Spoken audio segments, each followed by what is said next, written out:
Bonjour à toutes et à tous. Qui dit heures supplémentaires dit aussi vérification, contrôle et suivi des heures de travail réalisées et de la charge de travail de chaque salarié. L'employeur doit décompter les heures travaillées afin de les valoriser, d'accorder les droits qui y sont liés et veiller au respect des maxima quotidiens, hebdomadaires, mensuels, voire même annuels. Le décompte des heures travaillées permet aussi d'être à même de prouver le temps de travail, de vérifier que les salariés respectent leurs horaires ou leur durée contractuelle de travail et de faire face au contrôle éventuel de l'inspection du travail.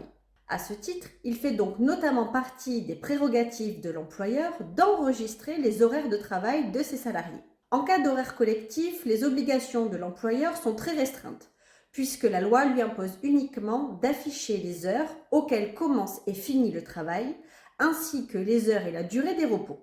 S'il existe un dispositif d'aménagement du temps de travail, qu'il soit légal ou conventionnel, l'affichage doit en plus indiquer le nombre de semaines que comporte la période de référence et, pour chaque semaine incluse dans cette période, l'horaire et la répartition de la durée du travail. L'affichage des changements de durée ou d'horaire de travail est réalisé en respectant un délai minimum de 7 jours ou alors celui prévu par un éventuel accord collectif, comme cela est précisé dans l'article D3171-5 du Code du travail. Par contre, lorsque certains salariés bénéficient d'horaires individualisés, l'employeur doit établir les documents nécessaires au décompte de la durée du travail, des contreparties et repos compensateurs éventuellement acquis et de leur prise effective pour chacun des salariés concernés. En toute hypothèse, la seule indication de l'amplitude de la journée de travail sans mention des périodes de travail effectif est insuffisante.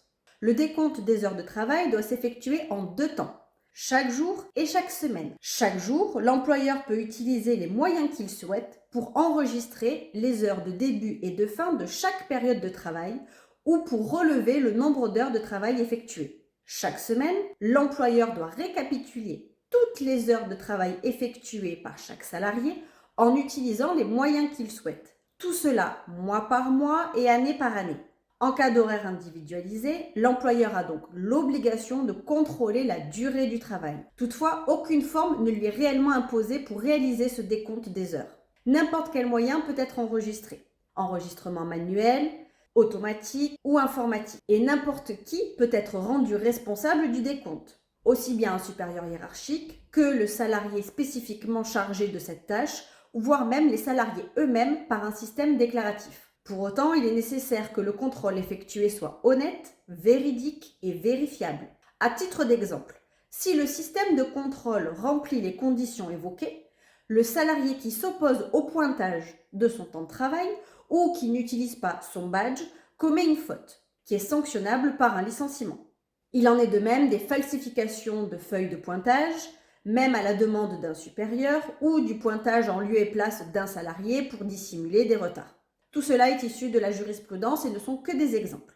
En cas de contentieux, la preuve des heures de travail réellement effectuées incombe à la fois à l'employeur et au salarié. Plus précisément, au moment où le salarié présente sa demande devant le Conseil des prud'hommes, il doit fournir des éléments suffisants pour étayer sa demande. Des tableaux mensuels, des bordereaux, des fiches de pointage, des mails, des attestations.